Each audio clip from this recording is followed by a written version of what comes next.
A tiny drop of land in the Indian Ocean. Sri Lanka. These palm-fringed shores have seduced travelers from around the globe for centuries. Drawn to its mountainous heart, where creatures found nowhere else on Earth hide amongst cloud-cloaked trees. Adventurers were enticed by tales of spices and the promise of green gold. But long before tea carpeted these hills, ancient civilizations ruled. The early Sinhalese harnessed the power of nature, transforming a wilderness into a landscape of temples and lakes, creating huge reservoirs of water to sustain life through the dry months. Today, their kingdoms are crumbled.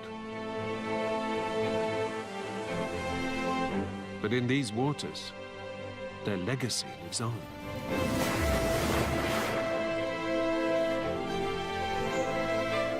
An ancient man-made land of lakes,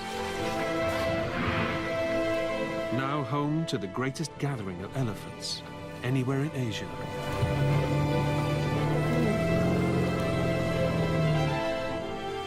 A place where a new king rules.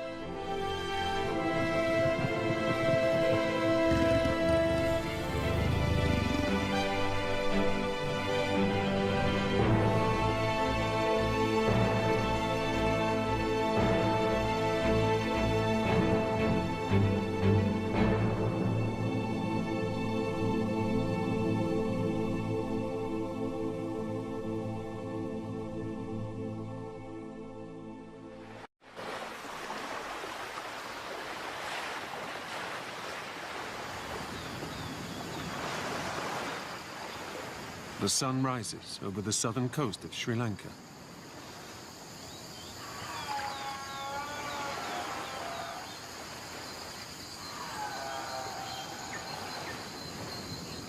A land stalked by one of nature's most feared predators.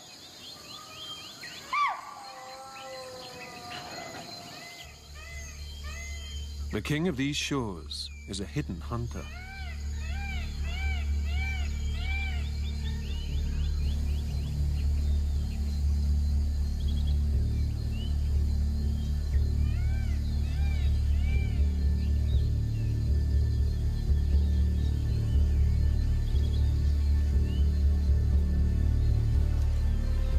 A persistent and fearsome predator. Leopards here are the biggest in the world.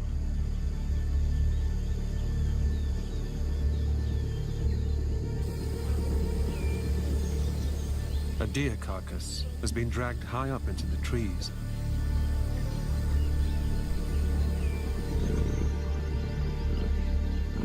The prey of a Sri Lankan leopard.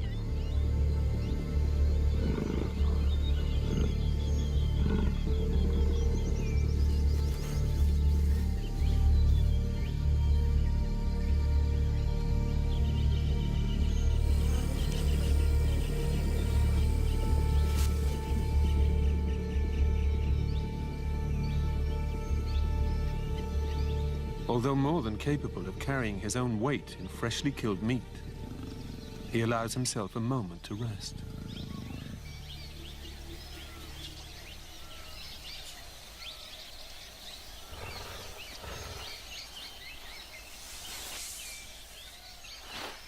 The rains have just ended here, and in the dry months ahead, water will become increasingly scarce. Soon, his prey will congregate around shrinking pools. He must save his energy in order to make the most of such rich pickings.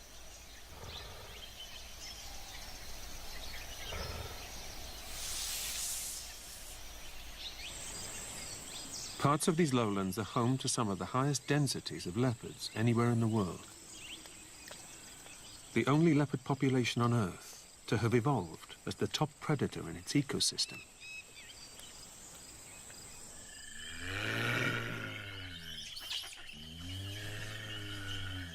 In India, he must compete with tigers. In Africa, with lions. But here, he can rest undisturbed.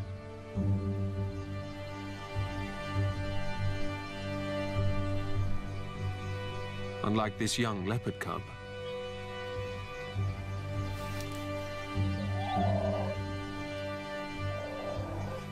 one day it too will grow into a great hunter. Perhaps even a rival to the leopard king. But for now, it must stay out of sight, waiting for its mother to return.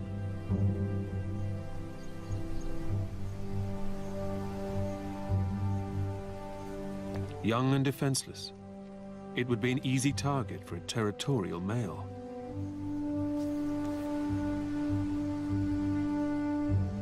Like each new life, it has no idea of the trials to come as the dry season tightens its grip.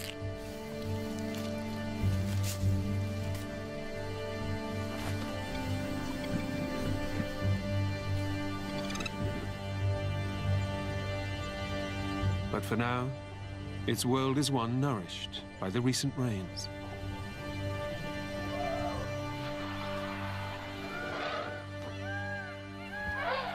This baby elephant has been born into a tight-knit family dominated by females. Mothers, aunts and sisters provide everything it needs. And this is the perfect time of year for a swimming lesson.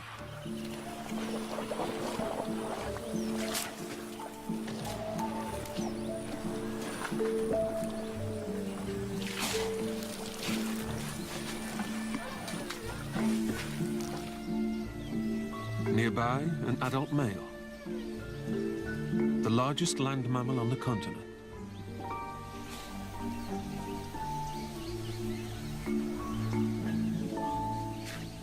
Like most male elephants, he will have left his family when he reached adolescence. Now he wallows alone. In these lush times of plenty, there's no need to join forces with others in search of water or food. It's everywhere you look.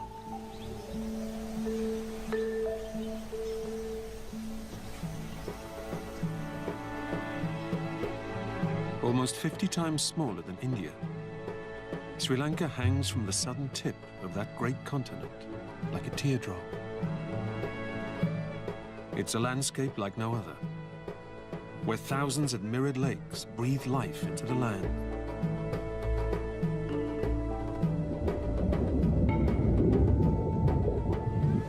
Edged by the Indian Ocean,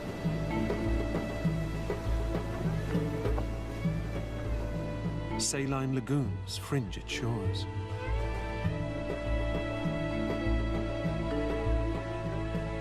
While in the north of the island, pools known as vilus dot the jungles.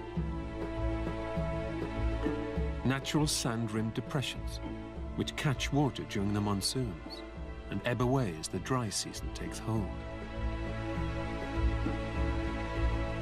Waters which disappear beneath the mud, only to rise once more with the rains. But many of Sri Lanka's lakes are not what they seem. They may look natural, but these are not creations of the natural world. Instead, they're an extraordinary feat of man-made engineering.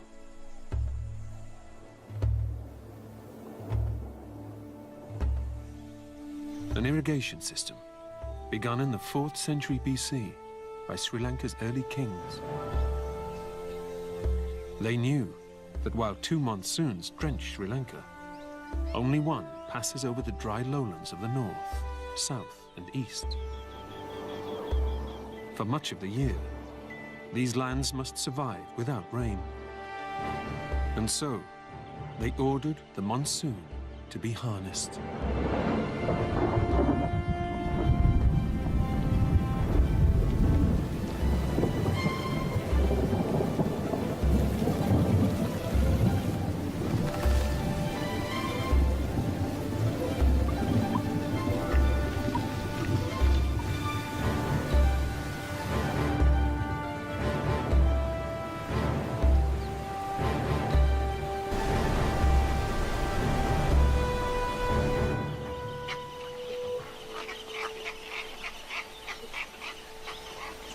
They created a network of lakes, known to the locals as tanks.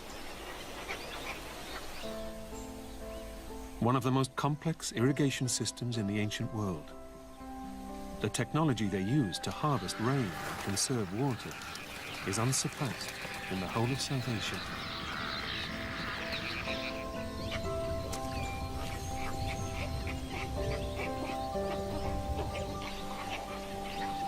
And so it was that the lowlands of Sri Lanka came to be nourished by an extraordinary collection of vilus and lagoons, waterholes and lakes.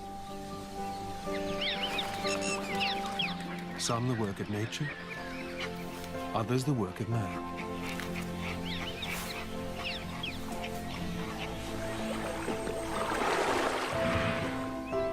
These hold what the ancient Sri Lankan king, Datusena, described as his treasure. Water to nourish agriculture and the rich wildlife of Sri Lanka's lowlands.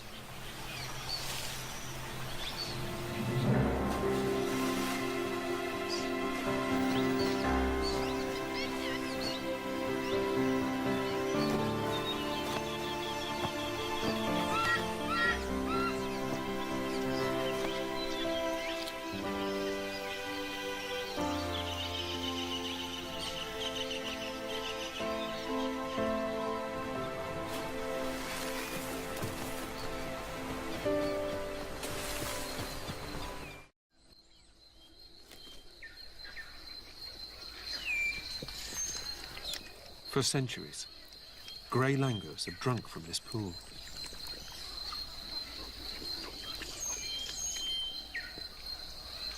Known also as the Hanuman langur, they're named for the Hindu monkey god, who, according to sacred texts, fought battles on Sri Lanka's shores.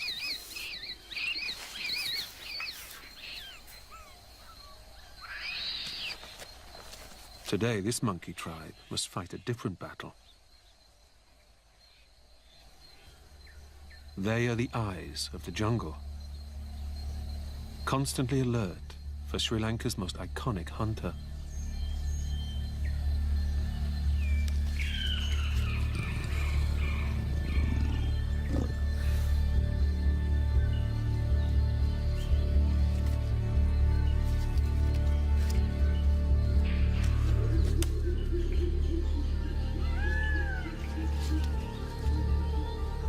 Even while supper is served, sentinels keep watch.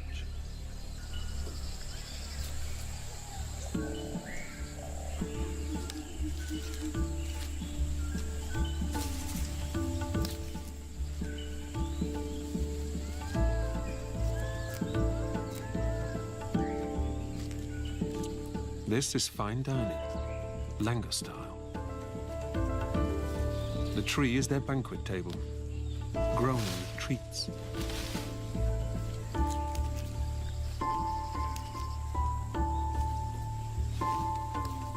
Youngsters learn about the different fruits from their parents.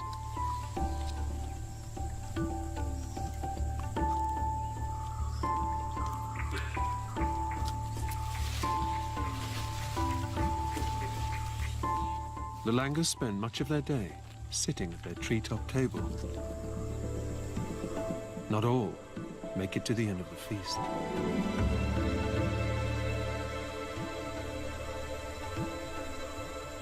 Luckily, other guests are more alert. Under the trees, waiting for scraps to fall from the overhead banquet, a herd of spotted deer. They too keep a lookout for any approaching predator.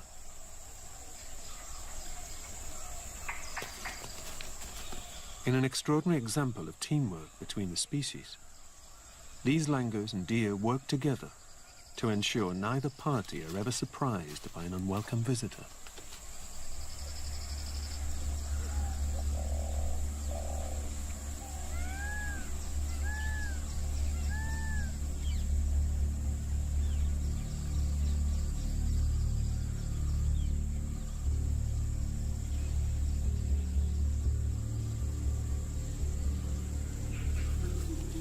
It's only by working together that the animals of the jungle can outwit this top predator.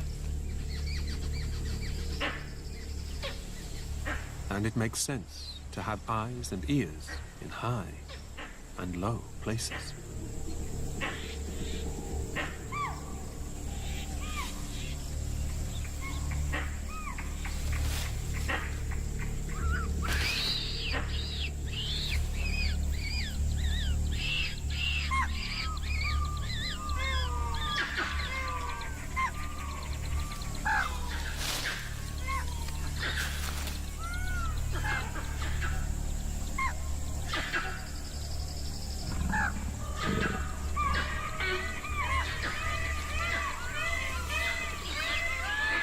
As the alarm goes up, the jungle is filled with the sound of an outraged mob.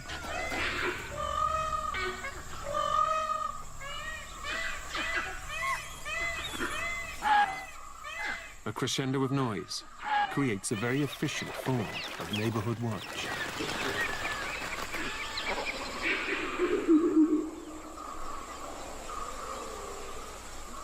Today, at least, our leopard must admit defeat.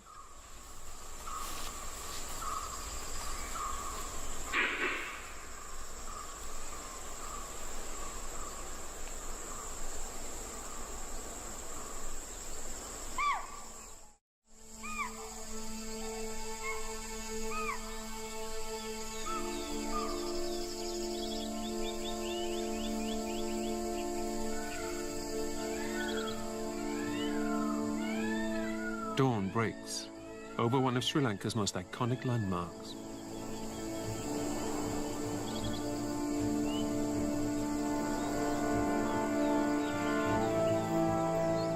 Said by locals to resemble an elephant striding through the landscape. It's known as Elephant Rock.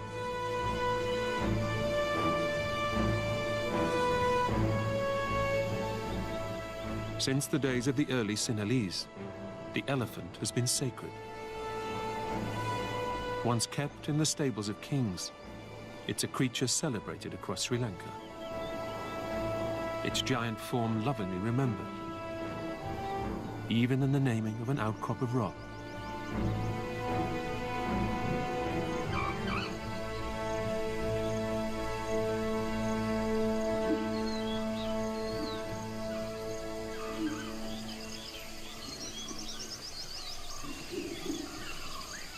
As the sun rises, so too do the Langas.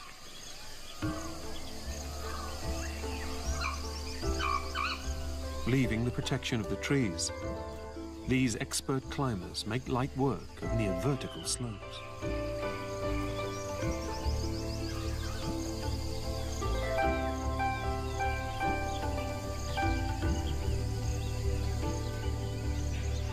Their namesake, the god Hanuman, once pursued the sun, believing it to be a ripe mango. Today, the Langas seek it out for its heat, shaking off the cold of the night, basking in the warmth a new day brings, temperatures climbing to around 30 degrees.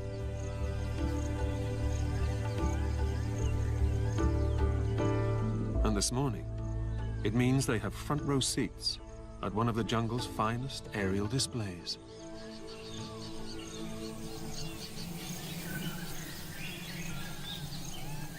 Strange white forms cling to the base of a precarious ledge.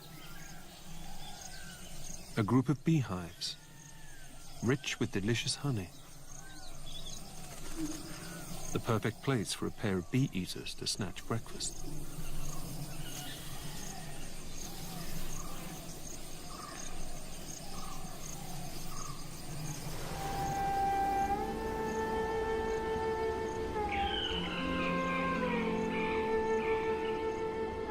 But only one species is skillful enough to reach the honey.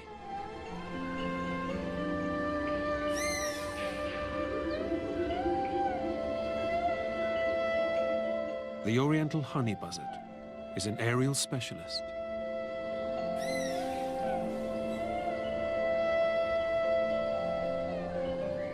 The tight overlapping feathers which cover its head provide some protection from stings.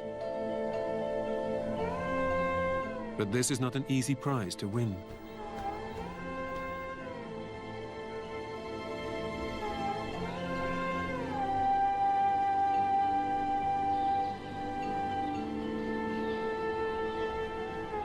Soaring past the cliff face, the honey buzzard explores the best angle of approach.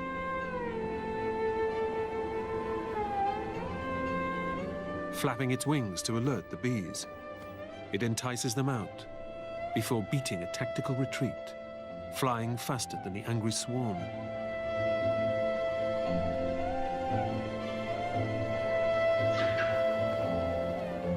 Watching closely, a Brahminy kite, hoping he'll be lucky enough to pick off the buzzard's dropped treasure.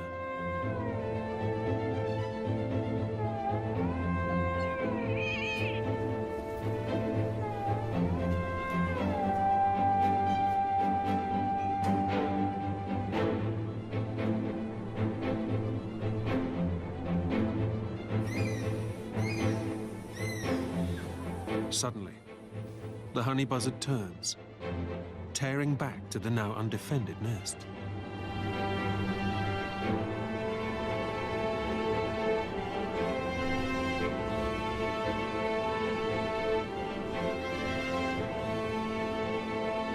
It's able to grab its first talon load of precious honeycomb.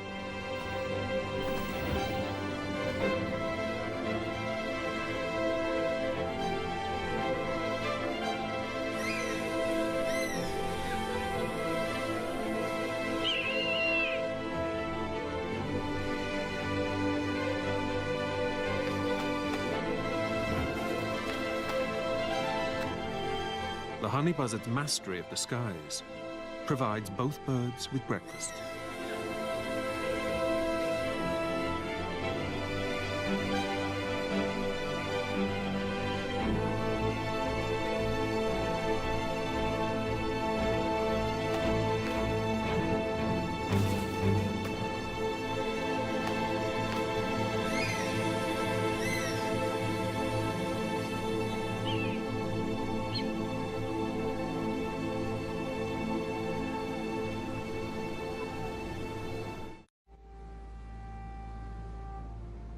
This string of tiny sandbanks at the northern tip of the island is called Adam's Bridge, dotting across a mere 30 kilometers of shallow water to India.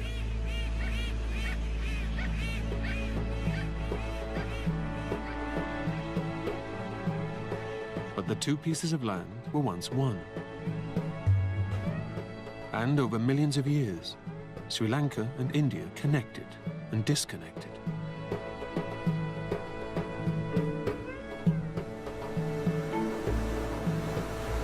Each time they joined, new waves of animals would cross. Leopards and elephants made the journey. For some reason, tigers never did. Exactly why isn't known. But it left the leopard, the ultimate ruler of this tiny isle.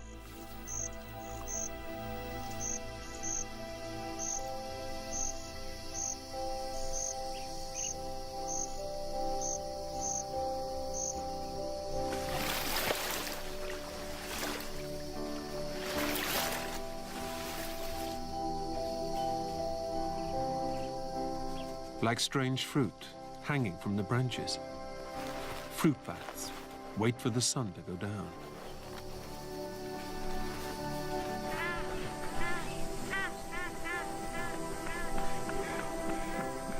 At dusk, pelicans arrive at their roost for the night, to join those who've woken for the night shift.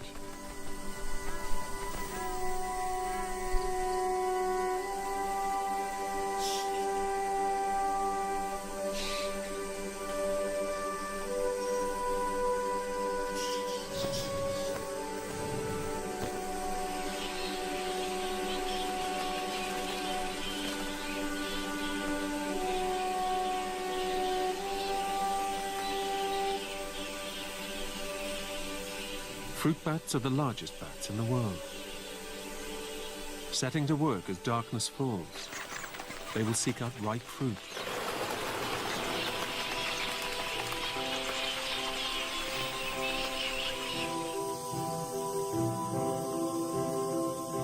As the months pass, the monsoon rains become a distant memory.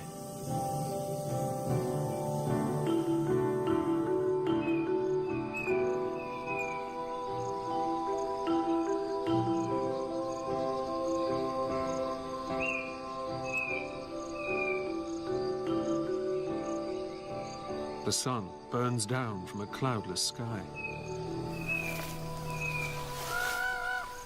The rich grass turns from green to brown. Luckily, the elephants of Sri Lanka are experts when it comes to this particular food. They have their own unique characteristics, traits belonging to no other elephant. Unlike African elephants, very few Sri Lankan elephants have tusks. Females don't have them at all, and less than 10% of males.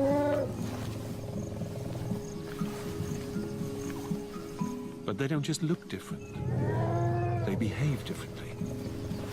And today, this calf is learning a few tricks of the Sri Lankan elephant trade.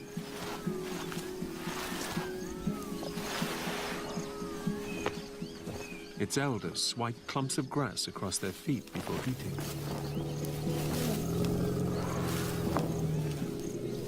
Knocking off the sand and dust that cling to their roots.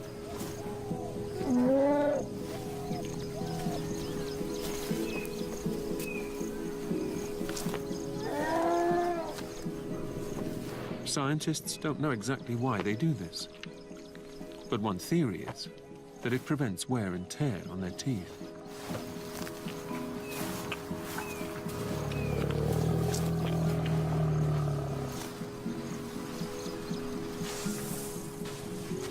It's a piece of behavior passed on from one generation of Sri Lankan elephants to the next. A way of dealing with the lean times ahead.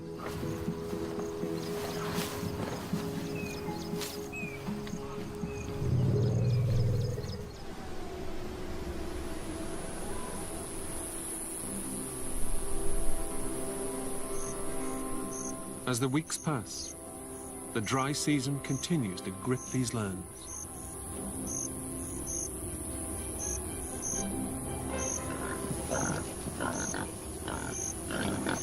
The northeast monsoon from October to January would have filled these lakes to bursting.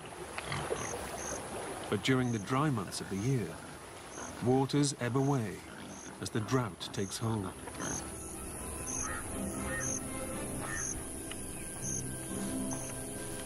In the blistering heat of the midday sun, most creatures of the jungle retreat to the cool of the shade.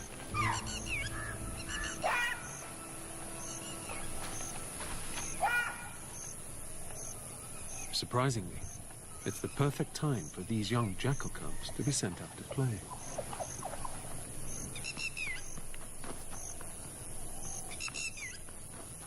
In the heat of the day, most other predators will be resting.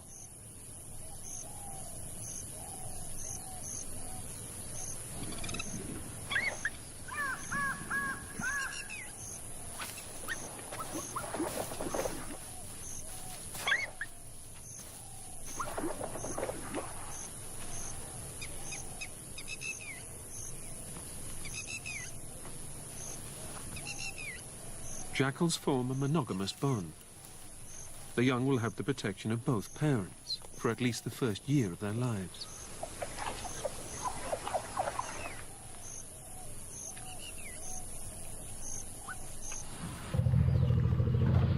Unlike this calf, who's been brought up in a tight-knit family, where mother always knows best.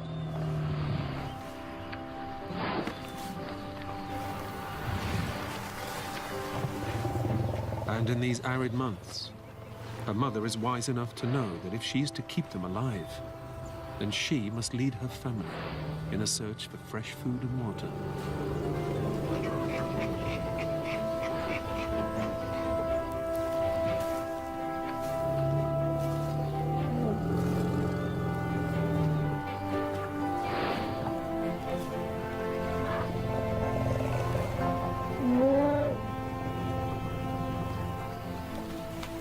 This lone male, too, is on the move.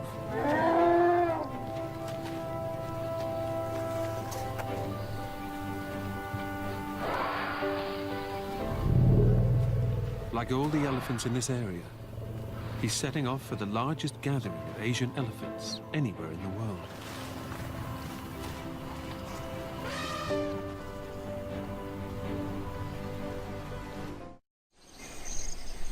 The leopard king continues to patrol the borders of his increasingly dry territory.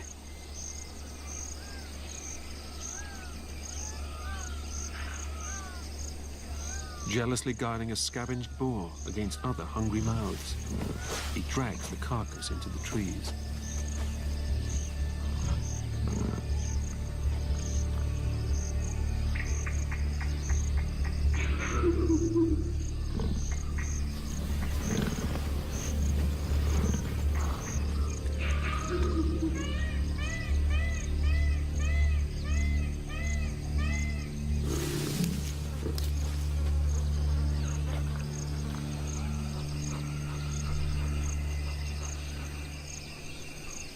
But this jackal can smell food. If he finds it, his pack could strip it to the bone in hours.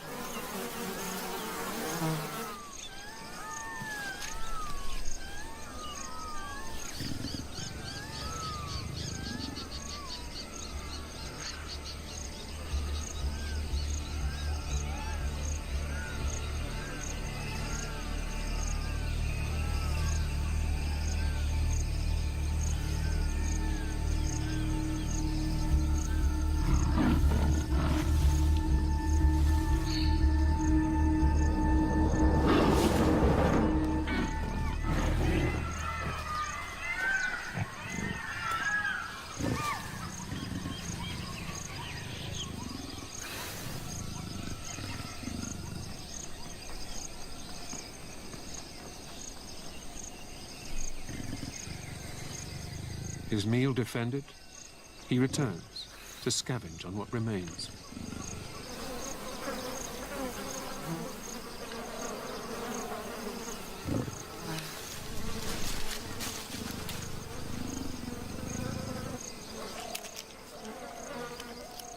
Using his rough tongue to peel skin from the bone.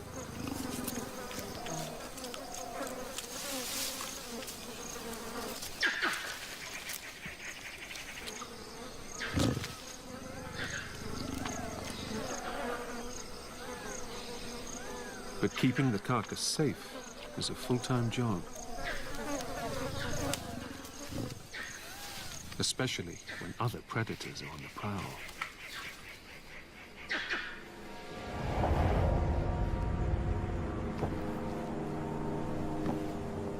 This crocodile has taken his search for food onto the land.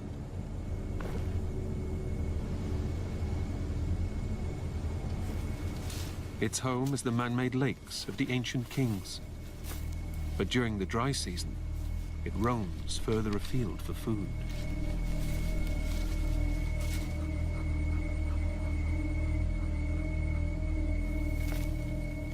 Marsh crocodiles grow up to 4 meters in length. And he has no problem making short work of what little remains of the boar carcass.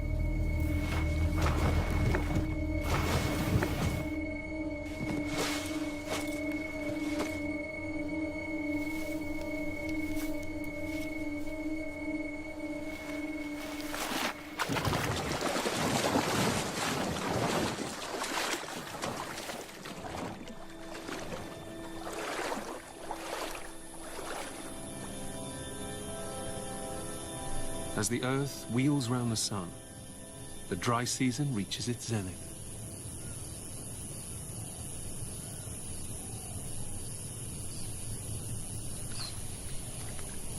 Pools of water shrink in ever-decreasing circles. Beneath the surface, crocodiles bubble.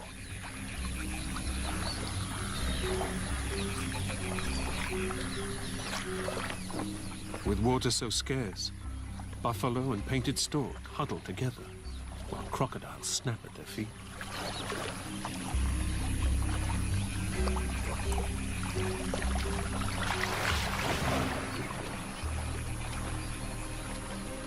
Huge concentrations of fish trapped in these shrinking pools mean the crocodiles ignore their fellow bathers.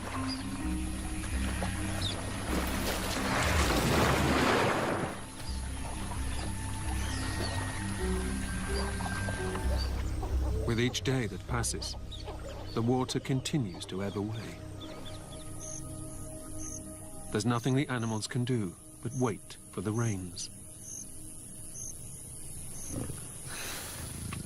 Even the king of the island is forced to drink from these pathetic pools.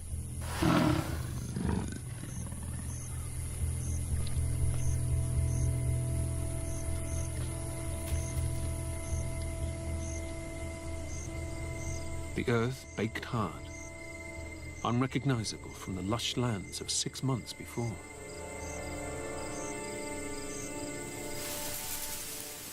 Against the dusty brown of the land, bright peacocks display their feathers in a riot of color.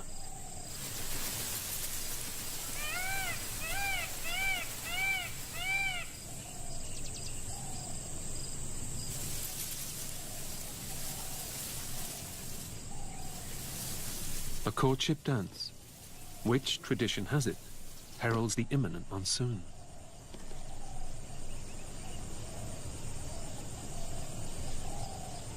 But this year, the rains are late, and the females unimpressed.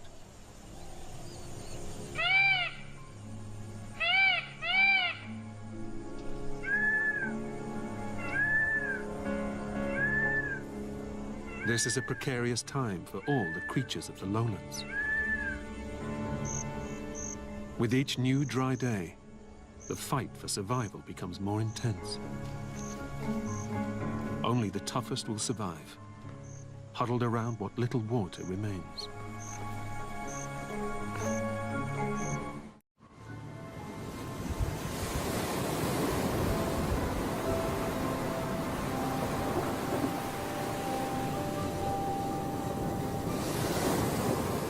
Out at sea, ominous clouds gather, teasing, hinting that the monsoon will soon come.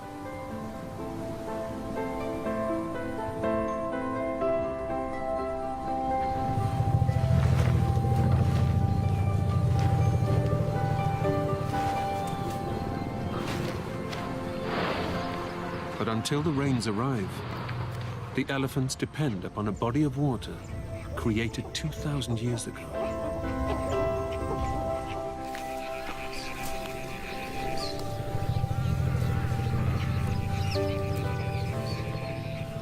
These waters were dammed by King Mahasen in the 3rd century AD.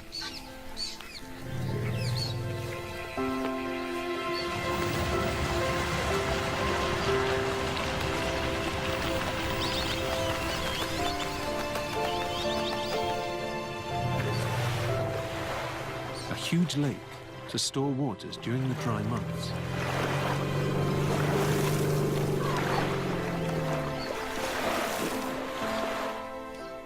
Lakes like these are lifelines for the animals of the lowlands in their fight to survive.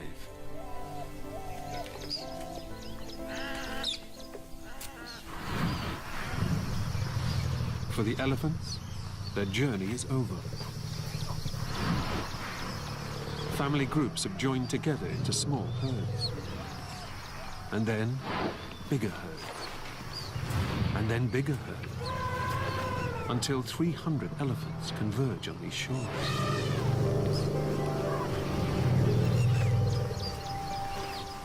Finally reaching the center of the largest known gathering of wild Asian elephants in the world.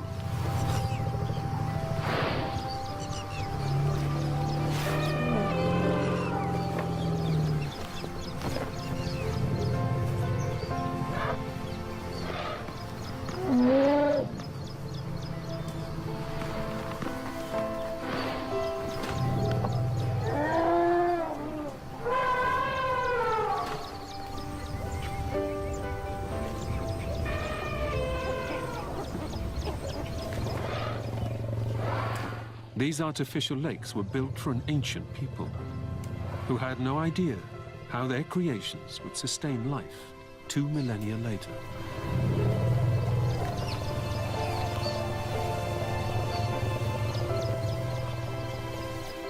But water isn't the main reason for this gathering.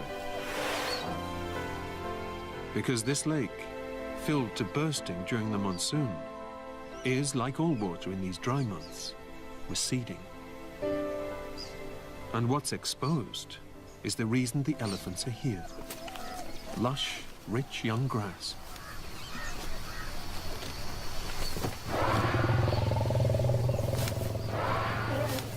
A spectacular treat.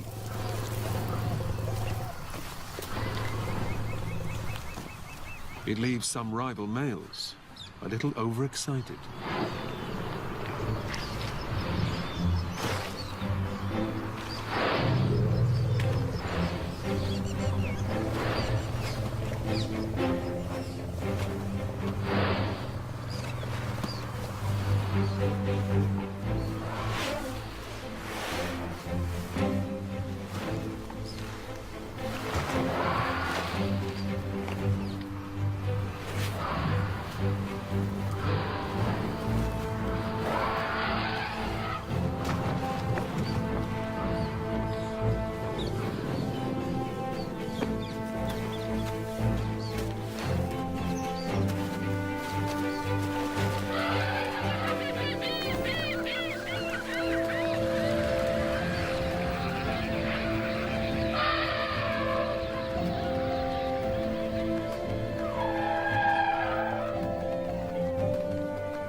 But while these elephants have found a place of rich water and lush grass, other creatures will not travel so far. Our territorial leopard king must stay to defend his kingdom. And wait for the rains to come to him.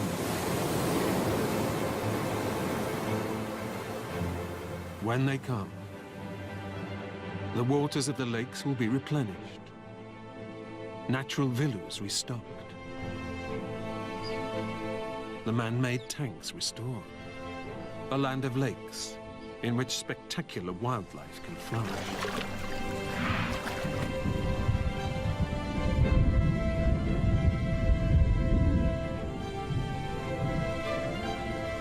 Water will breathe life into Sri Lanka once more.